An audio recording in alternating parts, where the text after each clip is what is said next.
প্রত্যয় হলো শব্দ বা ধাতুর শেষে বর্ণ বা বর্ণসমষ্টি যুক্ত হয়ে নতুন যে শব্দ গঠন করে তাকেই আমরা প্রত্যয় বলবো। প্রত্যয়ের সহজ সূত্র হলো শব্দ বা ধাতু তার সঙ্গে যুক্ত হবে একটা প্রত্যয় অংশ এবং তারপরে যে ফল বেরোবে সেটাই হলো নতুন একটা শব্দ, এটাই হলো প্রত্যয়। অর্থাৎ শব্দের বা ধাতুর শেষে বসে এবং নতুন একটা শব্দ গঠন করে। এই প্রত্যয়কে আবার তিনটি ভাগে ভাগ করা হয়। এক হলো কৃতন্য প্রত্যয়, তদ্ধিত প্রত্যয় এবং বিদেশী প্রত্যয়। এই তিনটি প্রত্যয়কে আমরা আবার সেগুলোকে বিশ্লেষণ করব।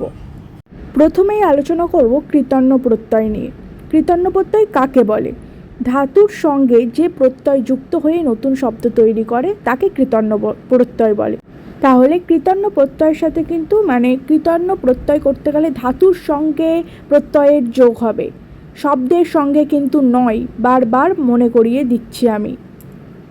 আমরা কতকগুলো উদাহরণ নিয়ে আলোচনা করলে বিষয়টা তোমাদের আরও ক্লিয়ার হয়ে যাবে। একটা শব্দ হলো লিক। এই লিক শব্দের সাথে যদি ক প্রত্যয় যোগ করা হয় তাহলে হয়ে যায় লেখক। আর লেখক হলো যিনি লেখেন। কতকগুলি ধাতু আগে জেনে রাখো, লিক, দিশ, ভুজ ইত্যাদি এরকম কিছু ধাতু রয়েছে যেই ধাতুর সঙ্গে প্রত্যয় যোগ করে নতুন নতুন শব্দ তৈরি করা যায়। এরকমই একটা ধাতু হলো লিক ধাতু, যার সাথে ক প্রত্যয় যোগ করে হয়ে যাচ্ছে লেখক। পর ধাতুর সাথে ওয়া প্রত্যয় যোগ করে হয়ে যাচ্ছে পড়ুয়া, যে পড়ে। কর্ব ধাতুর সাথে তা যোগ করে হচ্ছে কর্তা, অর্থাৎ তা প্রত্যয় যোগ করে হয়ে যাচ্ছে কর্তা। শিখ ধাতুর সাথে ক প্রত্যয় যোগ করে হয়ে যাচ্ছে শিক্ষক, যিনি শেখান।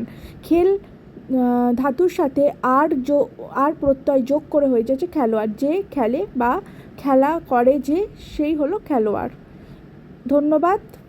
আজকে কৃত প্রত্যয় এখানেই শেষ করছি এবং যদি তোমাদের ভালো লাগে বিষয়টা তাহলে তোমরা কমেন্ট করো, আমি বাকি প্রত্যয়গুলো আলোচনা করে দেবো অন্য একটা নতুন ভিডিওতে। Thank you so much.